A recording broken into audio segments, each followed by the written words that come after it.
ler uma passagem que está no livro de Isaías, capítulo 6, do verso 1 em diante, que diz assim: no ano em que morreu o rei Osias, eu vi também ao Senhor assentado sobre um alto e sublime trono, e o seu cequim enchia o templo, e os serafins estavam por cima dele, e cada um tinha 6 asas, com 2 cobria os seus rostos, e com 2 cobria os seus pés, e com 2 voava, e clamava uns aos outros, dizendo: Santo, Santo é o Senhor dos exércitos, e toda a terra está cheia da sua glória.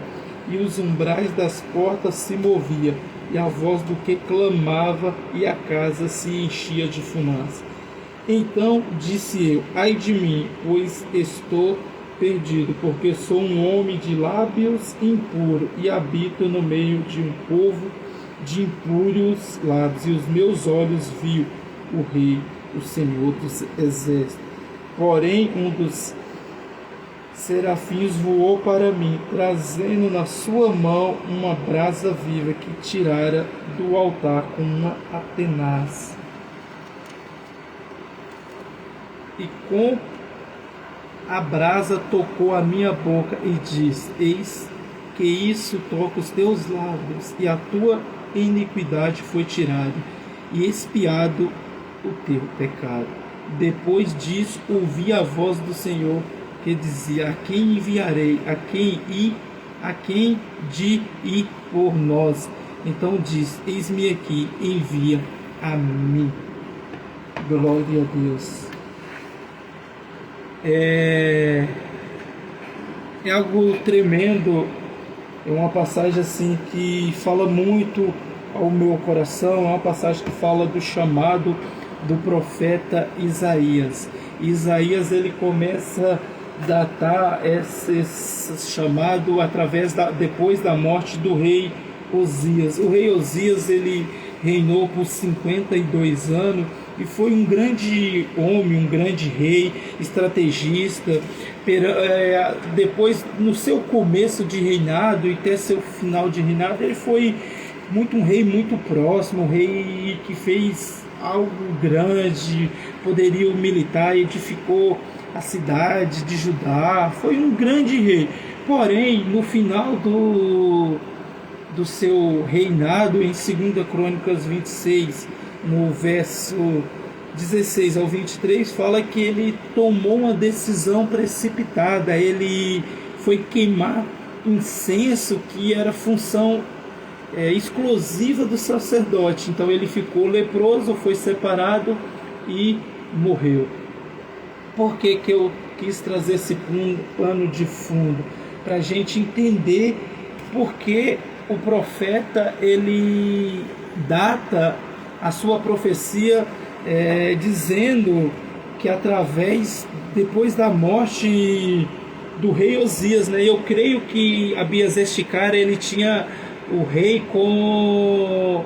O que ele tinha esse rei? Eu creio que ele tinha esse rei como o Salvador da Prata. A história mostra pelo parentesco de Isaías que eles eram parentes. Parentes. Ele era um profeta não do deserto, era um profeta do palácio, né? Palácio. Ele entendia de séquito, de cortejo, então ele era parente, inclusive, de Isaías.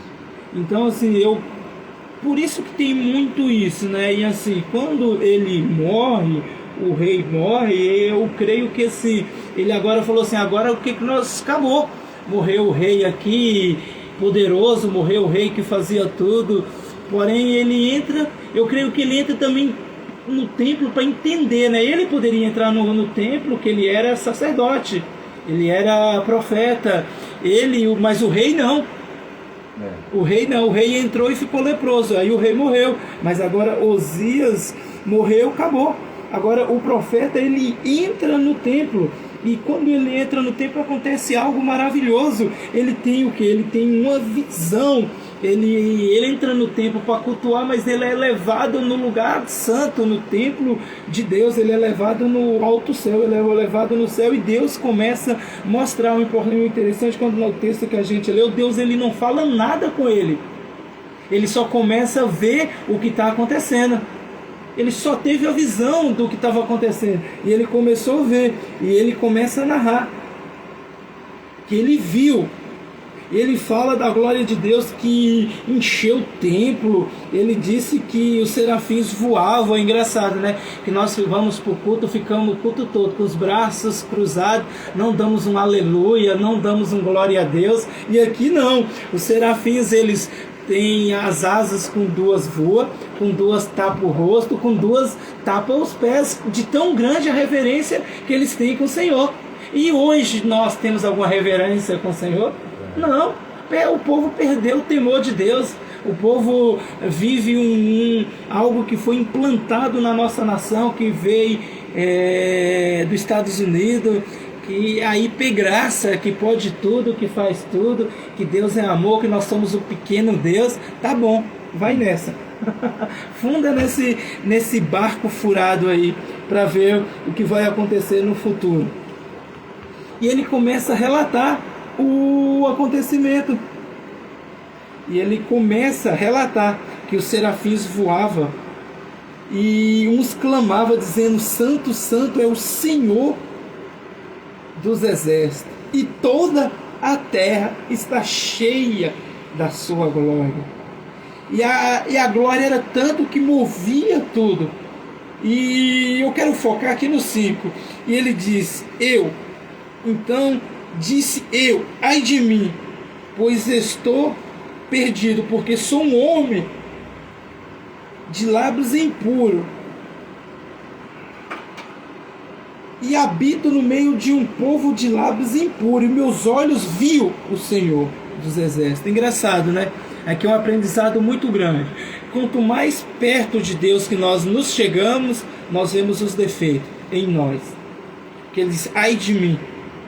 E quanto mais nós longe de Deus, nós vemos os defeitos das outras pessoas. Aqui ele diz: ai de mim, ai de mim, porque sou um homem de lábios impuros, e vivo no meio de um povo de lábios impuros. Então ele se reconheceu, que ele se reconheceu as suas falhas, reconheceu o seu pecado, e disse que a nação era uma nação pecadora. Porém um dos serafins voou para mim, trazendo na sua mão uma brasa viva que tirou do altar, e com uma tenaz. Ele não pediu para ser purificado, não. Ele viu que ele estava perdido, mas ele não pediu para o Senhor purificar ele. Mesmo assim, o serafim tirou, né? Engraçado que o serafim é o ser ardente, né? Se a gente, quando for, você que manja muito disso aí, você pode falar com propriedade, não é verdade? E engraçado, né? Que o serafim tira uma brasa e toca. Mas cauteriza com fogo. Aleluia. Engraçado, né? Tira toda a iniquidade dele. E quando Deus tira a iniquidade, a gente, quando vai estudar o Antigo Testamento, nunca tinha acontecido isso. Porque o sacrifício era feito através do quê? Do sangue dos animais. Não era através feito da brasa, do toque do Senhor, da palavra do Senhor. Porque aqui a gente pode pegar para a palavra, o próprio toque do Senhor, e diz assim: e com a brasa tocou a minha boca, e diz: eis que isso toca os teus lábios, e a tua iniquidade foi tirada, expiado o teu pecado. Glória a Deus. O pecado era expiado através de quem? Do sangue. Isso aqui eu posso trazer para Jesus. Quem expiou os nossos pecados? Jesus Cristo. Através do sangue que foi vertido na cruz. A nossa iniquidade hoje, a minha iniquidade, a sua iniquidade, não foi tirada pelo Papai Noel. É tirada por Jesus. Aquele que pode todas as coisas. Aquele que pegou o caído, o pecador, purificou e colocou de pé. Aquele que purificou a minha vida, purifica todo dia. Aquele que nós temos, o apóstolo Paulo que diz, né, em Hebreus, se não me fala a memória, Bias, que nós temos ousadia para entrar no santuário. 10:19 de Hebreus. Que diz o quê? Nós temos a ousadia de penetrar no santuário de Deus pelo sangue de Cristo. Então isso é para mim e para você. A mesma ousadia que o profeta Isaías teve a entrar no santuário, e o Senhor, através do seu chamado, o purificou e deu a ele. Nós temos essa ousadia de entrar hoje no santuário, de entrar na presença do Senhor e dizer assim: eis-me aqui, Senhor, eu sou um homem pecador, eu sou um homem ruim, eu não presto, eu bebo, eu faço tudo de mal, mas hoje eu entro através da ousadia do sangue de Jesus a ti. Faz algo novo, purifica. Atos dos Apóstolos 2:3 diz que foram vistos por eles línguas repartidas como o que? De fogo. Olha o Espírito Santo chegando com fogo ali. Glória a Deus. E só quem teve uma experiência com o Espírito Santo sabe o que é isso. Sabe o quão maravilhoso é essa alegria que ele dá. Porque o profeta que ele estava triste que o rei morreu, o governante acabou, o seu parente morreu, mas ele tinha a certeza que mesmo ele sendo pecador, só Deus tinha a solução. E nós temos que ter essa certeza da nossa vida. Só Deus pode fazer algo novo. Só Deus pode fazer. E ele disse assim: depois disse, ouvi a voz do Senhor. Ele viu os anjos, ele viu o culto no céu, foi tocado com a tenaz, a iniquidade foi tirada. Tá vendo? Tá aí uma coisa aqui que muitos não falam e eu vou falar agora. Quer ver Deus? Quer escutar a voz de Deus? Tem uma vida de santidade. Porque ele só escutou a voz do Senhor depois que a sua iniquidade foi tirada. Aí ele disse assim... E ele era casado com outra profetisa. Com outra profetisa. Pois é. Ele era casado com outra profetisa. Vamos trazer para o dia de hoje? Casal crente. Mas não tinha visto ainda o grande plano que Deus tinha para a vida dele, porque o pecado atrapalhava. Não tinha tido chamado. Não, ele tinha o chamado, mas ainda tinha o pecado atrapalhando o chamado. Quantas pessoas nos ouvem agora, tem o chamado de Deus e não abre a mão? Não abre a mão. E está impedindo de escutar a voz de Deus. Porque isso escutava, porque antes aqui ele não fala que tinha escutado. Ele só depois diz assim, depois diz, eu ouvi a voz do Senhor que diz, a quem enviarei e quem há de ir por nós? Jesus não disse assim, eu vou te enviar, não. Não. Eu não vou te enviar nada. E ele disse assim, então disse eu, eis-me aqui, envia a mim. Ele entrou no templo, a iniquidade foi tirada, o pecado, tomou a decisão e Deus enviou. E quando nós vamos ler o profeta, aqui ó, o livro de Isaías é uma mini bíblia. É o profeta messiânico, é quem profetizou sobre Jesus.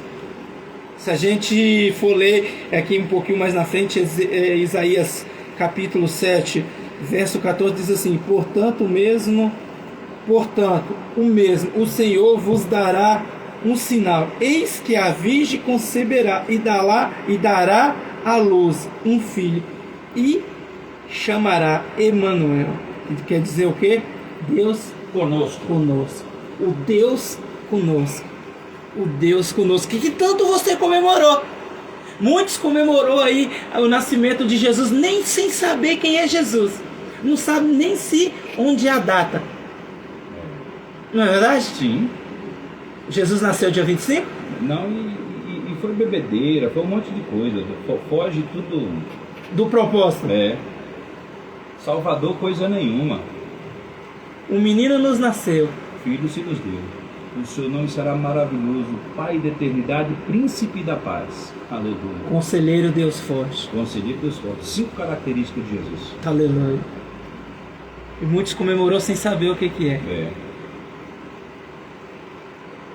Como é que você comemora algo que você não sabe nem quem é?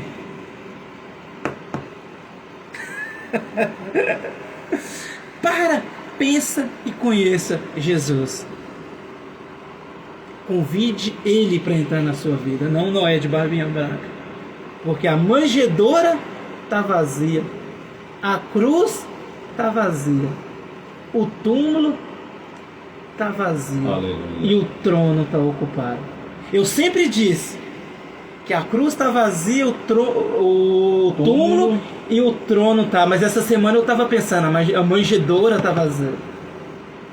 Também. A manjedoura está vazia. Esse rei, esse Jesus, ele quer entrar na tua vida e fazer algo novo. O Deus conosco, o Emanuel, o meu e o seu Salvador. Tire esse começo de ano e mude. Tome uma decisão que o profeta Isaías tomou. Entra no templo, entra na presença do Senhor e diz: Senhor, eis-me aqui. Eu sou um homem de impuros lábios, mas eu decido viver a minha vida para ti. E eu tenho certeza que Deus vai falar com você. Eu tenho certeza que você vai ter uma experiência maravilhosa. Que Deus te abençoe. Que este ano que vai se iniciar, que seja o melhor ano da sua vida, seja o ano do Deus conosco, o Emanuel, que você possa desfrutar de tudo aquilo a qual o Senhor tem para ti, mas deixe o pecado e volte para Jesus. Deus abençoe.